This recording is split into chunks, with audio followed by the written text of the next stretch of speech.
comandado pelo general Tomás Miguel Ribeiro Paiva, que foi alçado ao posto no lugar de Júlio César de Arruda, por Lula. Após os atos golpistas de 8 de janeiro, o Exército pretende deixar à deriva todos os militares da força citados por Walter Delgatti, o hacker de Araraquara, durante depoimento à CPM dos atos golpistas. Reportagem de Bela Megali, no jornal O Globo, revela que a ordem na cúpula do Exército é tratar as condutas como individualizadas e deixar que os citados façam a própria defesa. O consenso na cúpula da força é afastar institucionalmente o Exército, dando sequência à ordem de despolitização dada por Tomás Paiva, e focar nas atividades institucionais. Além do ex-ministro da Defesa, general Paulo Sérgio Nogueira de Oliveira, que teria recebido o hacker para conversas técnicas quando esteve à frente da pasta no governo Bolsonaro, Delgatti ainda implicou o general Marco Antônio Freire Gomes, que comandou o Exército entre março e dezembro de 2022.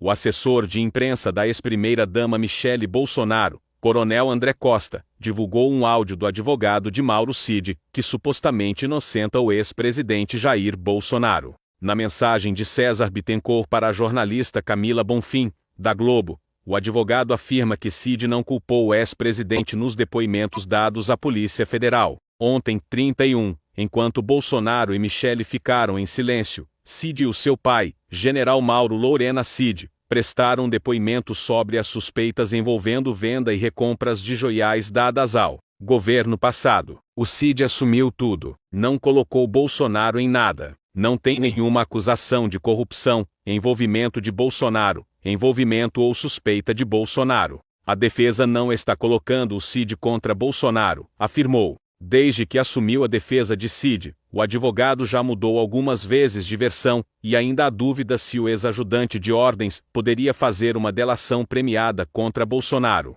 O governador de São Paulo, Tarcísio de Freitas, desfilou em um tanque do Exército durante as comemorações do 7 de setembro, no Anhembi, na zona norte da capital paulista. Ao desfilar em tanque para saudar tropas, Tarcísio repetiu a postura de outros governadores bolsonaristas. O ex-governador do Rio Wilson Witzel e o de Minas Gerais, Romeu Zema, já desfilaram em tanques em 2019 e em 2022 respectivamente, diferentemente dos ex-governadores de São Paulo João Dória e Rodrigo Garcia. No ano passado, Garcia, que concorria à reeleição, trocou o desfile por visita ao Museu do Ipiranga. Tarcísio divide palanque hoje com o prefeito da capital, Ricardo Nunes. O desfile ocorre no Sambódromo do Anhembi. Policial militar e GCM foram saudadas pelo público ao passarem pelo palanque com as autoridades, por volta de 11 horas. O presidente do Tribunal de Justiça de São Paulo, Ricardo Anaf, ficou entre Tarcísio e Nunes durante o evento.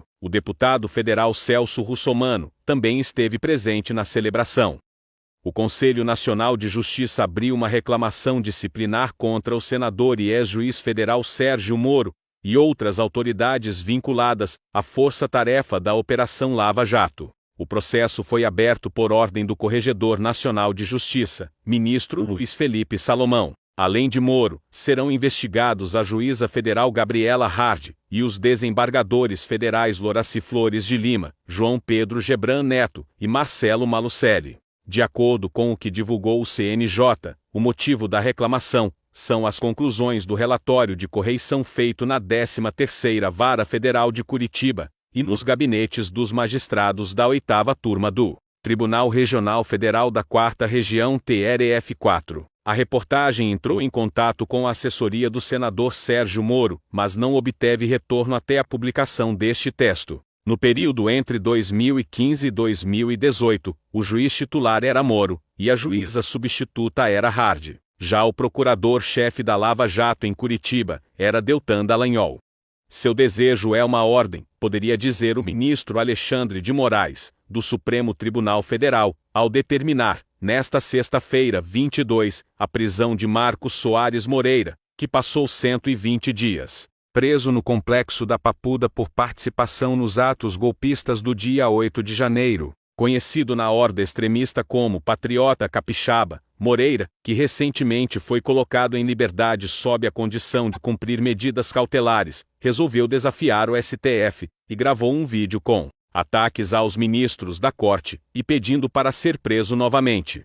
Mesmo ciente dessa proibição de uso das redes sociais e demonstrando total desprezo pela justiça, o denunciado publicou 2 vídeos em redes sociais, nos quais ataca esta corte e profere diversas ofensas à honra dos ministros que a integram. Em uma das publicações, convoca manifestantes para, no dia 12 de outubro de 2023, irem às ruas contra essa pauta absurda que esta justiça está colocando para ser votada, para liberar o aborto, escreveu Moraes em sua decisão. O Ministério Público de São Paulo recorreu da decisão do ministro Dias Toffoli, do STF, que anulou as provas obtidas pela Lava Jato, graças ao acordo de leniência da Odebrecht. Em recurso apresentado nesta quarta-feira, o MP São Paulo pediu a reforma da decisão de Toffoli. No dia 6 de setembro, o ministro atendeu a um pedido da defesa do presidente Lula e declarou que a prisão do petista foi um dos maiores erros jurídicos da história do país. Segundo o MPSP, Toffoli não poderia ter anulado as provas para além do processo que envolvia Lula. A decisão do ministro do STF declara a imprestabilidade ampla e genérica do material colhido pela Lava Jato, destaca o órgão paulista, que questiona esse trecho. No recurso, o MPSP afirma que várias investigações em andamento podem ser afetadas pela decisão de Toffoli. Conforme o documento, as provas se sustentam nos sistemas DROSES e MyWebDay, usados pela Odebrecht para controlar os pagamentos ilegais da empreiteira. O recurso, a princípio, será analisado apenas por Toffoli, já que a decisão dele foi monocrática. O ministro pode, no entanto, levar o pedido do MPSP para julgamento pelos demais ministros do STF. O Partido Liberal começa a considerar a possibilidade de Jair Bolsonaro, ex-presidente do Brasil, estar ausente das eleições municipais de 2024, devido ao avanço das investigações da Polícia Federal. Valdemar Costa Neto, presidente do partido, que antes via Bolsonaro como seu principal cabo eleitoral, agora avalia estratégias alternativas para expandir o alcance da legenda. Nos corredores do PL, cresce a percepção de que Bolsonaro pode ser preso até o próximo ano, o que tornaria sua participação nas eleições municipais incerta, segundo informa a jornalista Bela Megari, do Globo. No entanto, diante das incertezas, surge uma dúvida crucial entre os membros do partido. Bolsonaro seria um cabo eleitoral mais forte estando preso, ou em liberdade? Valdemar Costa Neto mantém a crença de que, mesmo diante de novas evidências de crimes, como o caso das joias, e a compra e venda de presentes destinados à União, Bolsonaro ainda possui um grupo fiel de eleitores que pode ser decisivo em 2024. O governo do ex-presidente Jair Bolsonaro liberou 84% de todo o recurso de auxílios financeiros durante o período eleitoral de 2022, quando concorria à reeleição no Palácio do Planalto. A auditoria da Controladoria Geral da União aponta que, entre agosto e outubro, até o final do segundo turno, a gestão Bolsonaro pagou 9,77 bilhões de um total de 11,65 bilhões de reais. Previstos no ano em empréstimos consignados do Auxílio Brasil, do Auxílio Caminhoneiro e do Auxílio Taxista, impactando 3,7 milhões de pessoas. O que me parece claro, lendo os relatórios, houve sim o uso desses instrumentos de maneira inadequada durante o período eleitoral, afirmou o ministro da CGU, Vinícius de Carvalho. Os empréstimos consignados são empréstimos de maior facilidade de contratação, em que o valor das parcelas é descontado diretamente na folha do benefício. Carvalho diz que a CGU fará uma análise para apurar responsabilidades a possíveis desvios que possam ter sido cometidos, e os dados serão enviados ao TSE para serem incorporados às análises que apuram um possível uso político dos benefícios para favorecer o pleito de Bolsonaro em 2022. O ministro da Justiça, Flávio Dino, demitiu o delegado da PF Wallace Fernando Nobre Santos Soares, que cobrava propina para proteger empresários no Rio de Janeiro. O delegado foi demitido por ele usar abusivamente da condição de funcionário policial, diz portaria assinada pelo ministro. O texto foi publicado hoje no Diário Oficial da União. Segundo o Ministério Público Federal, os delegados teriam mesadas de R$ 5.000 para beneficiar empresários envolvidos no esquema. Além disso, Soares teria recebido R$ 480 mil para atuar no arquivamento de um inquérito. Segundo a Procuradoria, o esquema denunciado teve início nas investigações das Operações Titanium, fraudes envolvendo a gerência de saúde dos Correios, e Viu Postales, fraudes envolvendo o Postales. O primeiro crime narrado na denúncia trata de propina de R$ 480 mil paga pelos sócios das empresas Especifarma, Comércio de Medicamentos e Produtos Hospitalares, e Merian Pharma, Comércio de Produtos Farmacêuticos Limitada, ao delegado Soares para que ele atuasse no sentido de finalizar as investigações em um inquérito em curso na delegacia da PF de Volta Redonda. Um trecho da delação premiada do tenente-coronel Mauro Cid, ex-ajudante de ordens de Jair Bolsonaro, revela que o ex-mandatário se reuniu com comandantes militares para apresentar um plano de golpe de Estado. Nesta reunião, segundo o relato do próprio Cid, o então comandante da Marinha, almirante Almir Garnier, teria manifestado apoio à iniciativa.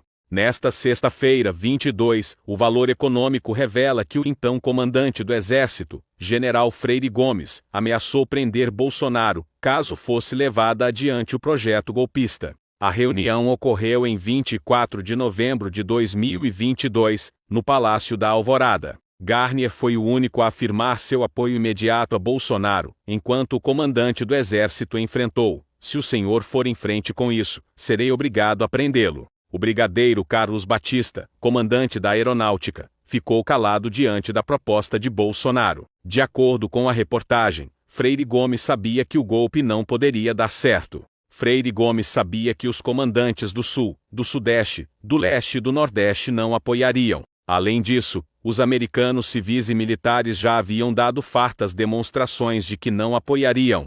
Após o STF derrubar a tese do marco temporal, a Frente Parlamentar da Agropecuária afirmou que irá travar pautas no Congresso até conseguir reverter o entendimento da delimitação de territórios indígenas. Pautas como a reforma tributária serão travadas se Congresso não conseguir aprovar PECs, propostas de emenda à Constituição, que possam garantir o direito à propriedade, afirmou o presidente da Frente, o deputado Pedro Lupion, em entrevista concedida após a decisão da Corte. Arthur Lira e Rodrigo Pacheco sabem o que é ter a Frente Parlamentar da Agropecuária como inimiga, disse o deputado ao citar os presidentes da Câmara e do Senado. Segundo ele, porém, ambos estariam cumprindo com acordos feitos com a bancada, em relação ao projeto de lei sobre o marco temporal que tramita agora no Senado. Se for necessário convocar uma constituinte em relação à divisão dos poderes, por que não? Declarou o parlamentar, definindo a medida como um caso extremíssimo. A frente acusou o Supremo de invadir as competências do Legislativo.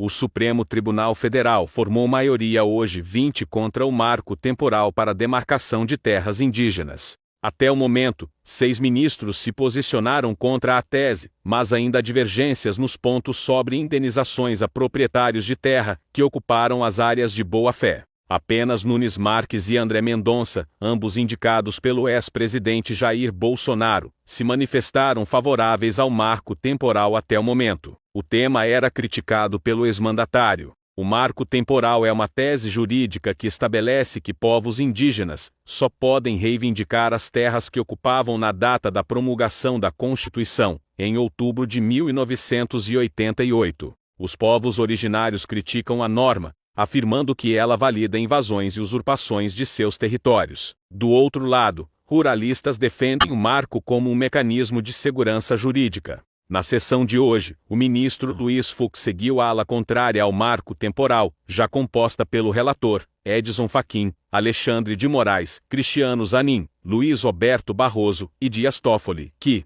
votou ontem 20. Para eles, a proteção dos direitos indígenas sobre as terras independe de um marco temporal. As promessas do Senhor irão se cumprir. O avivamento do Senhor irá se cumprir no nosso Brasil e nós seremos celeiros de bênção para outras. Com mais raiva, você é a vítima, vai. Pega ladrão! A direção nacional do PSDB informou que vai vetar a filiação do senador Marcos Duval, anunciada mais cedo pelo político. Ele informou hoje a saída do Podemos. A legenda disse ter sido surpreendida com a notícia. Mais cedo, Marcos Duval divulgou uma foto na qual segura um documento junto ao líder do PSDB no Senado, Isalci Lucas. A direção nacional do PSDB foi surpreendida com notícia referente a pedido de filiação do senador Marcos Duval, e comunica que, caso venha a ocorrer, encaminhará o seu indeferimento. Em comunicado à imprensa, o senador disse que a mudança de legenda ocorreu em comum acordo com o Podemos e a anuência da presidente nacional da legenda, deputada Renata Abreu. Segundo a nota, Marcos Duval teria aceitado um convite para compor a bancada do PSDB, que negou conhecimento sobre o acordo. O convite foi recebido pelo senador Marcos Duval como uma consequência do seu trabalho no Senado na oposição ao atual governo federal, da sua colaboração nas investigações dos atos antidemocráticos de 8 de janeiro e do apoio expressivo de 41 senadores contra as decisões monocráticas e inconstitucionais do ministro Alexandre de Moraes, a qual o senador vem travando, diz a nota encaminhada pelo senador. O tenente-coronel Mauro Cid tentou acessar o próprio e-mail funcional mesmo após o governo Luiz Inácio Lula da Silva bloquear a conta do militar. Uma planilha entregue pela Casa Civil, comandada por Rui Costa, a CPM de 8 de janeiro mostrou 99 tentativas de acesso após 15 de março, quando o login de Cid foi bloqueado. O último registro foi do dia 17 de março, às 11h16. O e-mail funcional de Cid foi acessado mais de 500 vezes em 2023. De acordo com informações publicadas nesta quinta-feira, 10 pelo jornal Folha de São Paulo, o documento da Casa Civil mostrou que o usuário Mauro CBC, iniciais de Mauro César Barbosa Cid, teve 99 tentativas em 3 dias pelo mesmo motivo: conta desativada, expirada ou bloqueada. Parlamentares da CPM questionaram a presidência sobre quando ocorreram acessos ao e-mail no período, e o nome dos eventuais responsáveis pelo login. A Casa Civil respondeu que, durante esse período, foram identificados registros de validação das credenciais do agente público mencionado na requisição, CID, realizadas por meio dos servidores de rede que disponibilizam o acesso via internet ao serviço de correio eletrônico.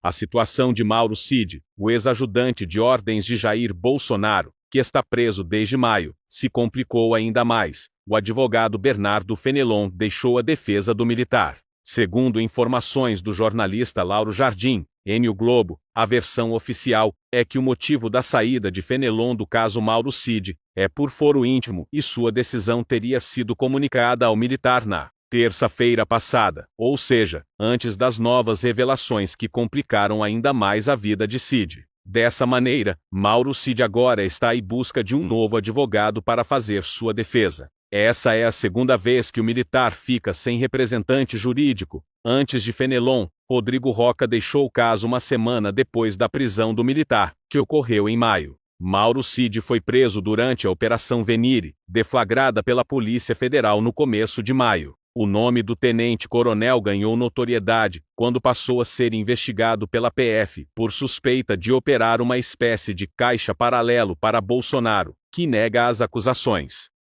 O ex-ministro do Trabalho e ex-presidente do Tribunal Superior do Trabalho, Almir Pazianotto, utilizou as redes sociais para criticar o ministro da Justiça, Flávio Dino, por ter autorizado uma operação contra o pai de Mauro Cid, o general Mauro Lourena Cid. O ministro da Justiça Flávio Dino comete grave erro estratégico ao determinar a invasão da residência de um general 4 estrelas por agentes da Polícia Federal. A violência desnecessária atinge oficiais da ativa e da reserva. O comandante do Exército foi ouvido e concordou? Questionou Almir Pazianotto. Dino, ao tomar conhecimento da publicação, respondeu ao questionamento de Pazianotto e ainda deu uma aula ao ex-ministro. Eminente ministro, em respeito à sua história, esclareço que não houve invasão. A Polícia Federal cumpriu um mandado de busca e apreensão, expedido pelo Poder Judiciário, nos termos da Constituição e do Código de Processo Penal, iniciou Dino.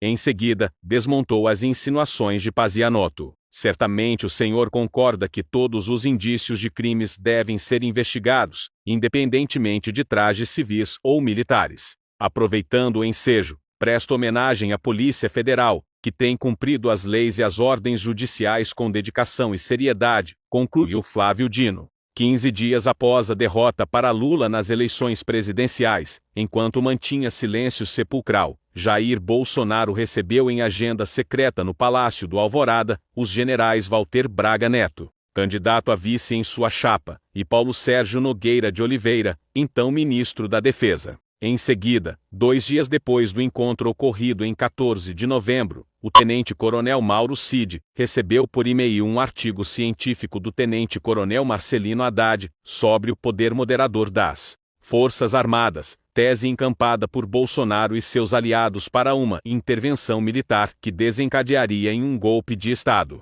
O estudo afirma que, em situações de não normalidade, caracterizada pela intervenção da União nos estados, ou no Distrito Federal, ou pela decretação do estado de defesa, ou do estado de sítio, seria possível enquadramento no texto constitucional, e o emprego das Forças Armadas seria regulado a partir de um decreto presidencial. Em entrevista ao jornal O Globo, o autor afirma que foi Cid quem lhe pediu o estudo que, segundo ele, não trata de um golpe de Estado, mas de questões doutrinárias para a defesa do Estado democrático, de direito com base em artigos da Constituição.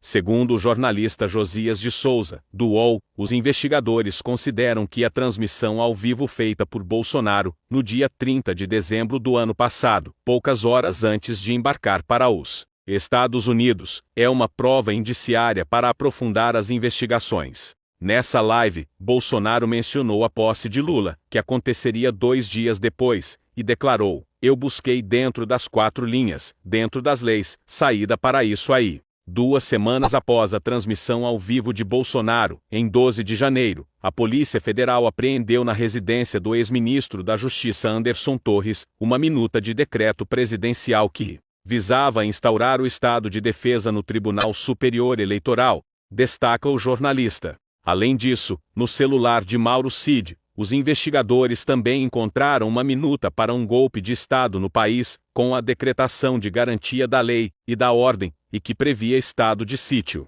dentro das 4 linhas da Constituição. Com base nisso, os investigadores consideram que a última live de Bolsonaro, transmitida poucas horas antes de sua viagem para a Flórida, constitui um indício de que, derrotado por Lula, o capitão conduziu as tratativas golpistas que Mauro Cid diz ter testemunhado, de acordo com a reportagem.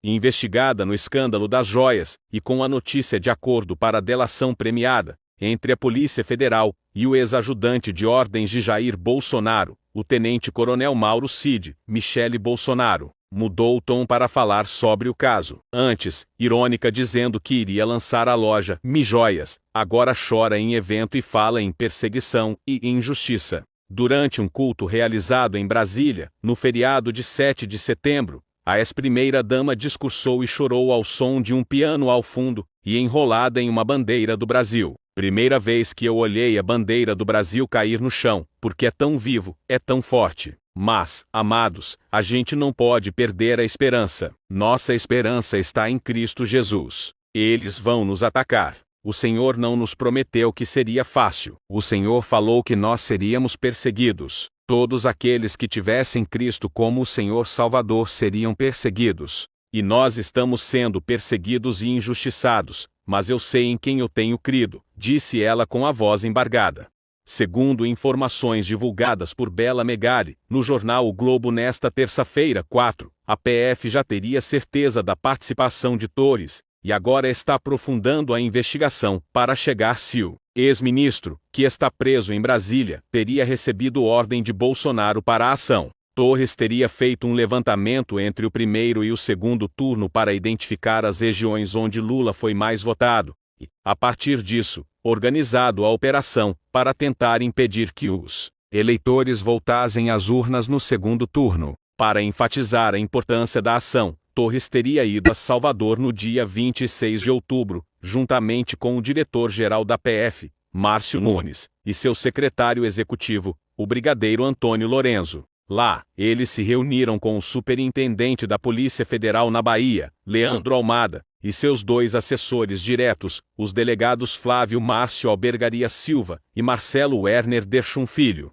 sob o pretexto de que estaria recebendo denúncia de compras de votos por parte do PT no estado, fato que explicaria, de acordo com ele, a grande diferença entre a votação de Lula e a de Bolsonaro. No primeiro turno, Torres tentava convencer os agentes a armar as operações de bloqueio. O ministro queria que a Polícia Federal colocasse pelo menos 90% do efetivo nas ruas e estradas no domingo, o que seria atípico para o período. A operação não teve o efeito desejado. Os eleitores votaram, apesar dos bloqueios.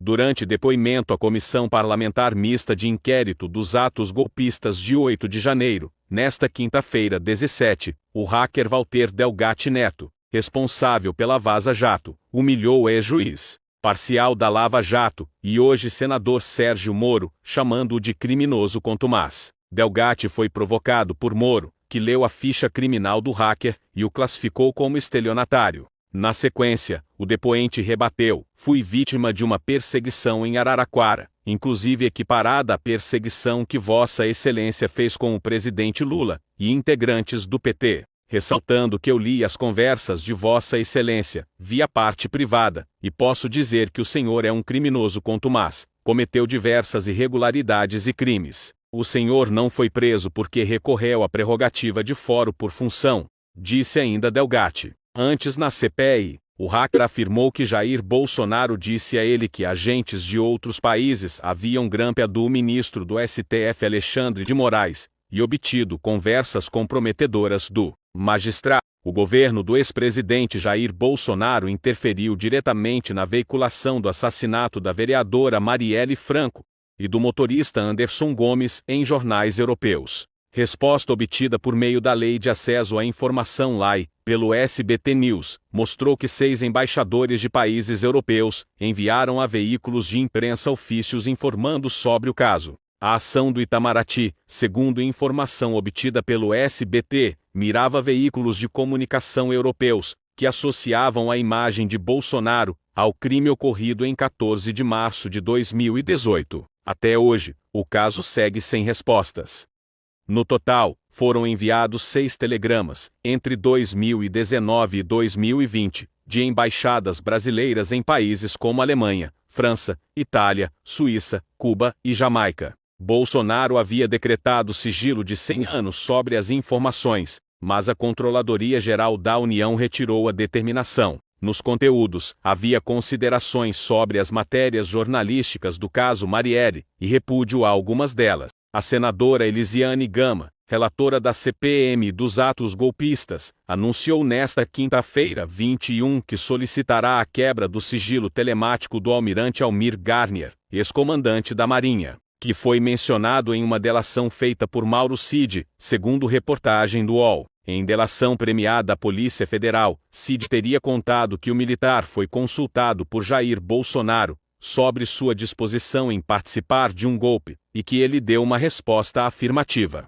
Diante dos acontecimentos de hoje, a presença do almirante Garnier na CPI se torna fundamental, afirmou Elisiane Gama. Cid também alegou que Felipe Martins, então assessor especial para assuntos internacionais da presidência, apresentou uma minuta de plano golpista. Não foi confirmado se essa minuta é a mesma que foi encontrada na posse do ex-ministro da Justiça de Bolsonaro, Anderson Torres. O tenente-coronel relatou que o assessor levou um advogado constitucionalista e um padre para uma reunião relacionada a esses planos. Para salvar o relatório final da CPI do MST de derrota, o relator Ricardo Salles retirou do texto o pedido de indiciamento do colega de comissão Valmir Assunção do PT da Bahia. O documento será votado na próxima terça-feira, 26. A oposição acredita que a manobra não será suficiente para conseguir a aprovação. Salles solicitou o indiciamento de 10 pessoas, incluindo o general Gonçalves Dias, o G. Dias,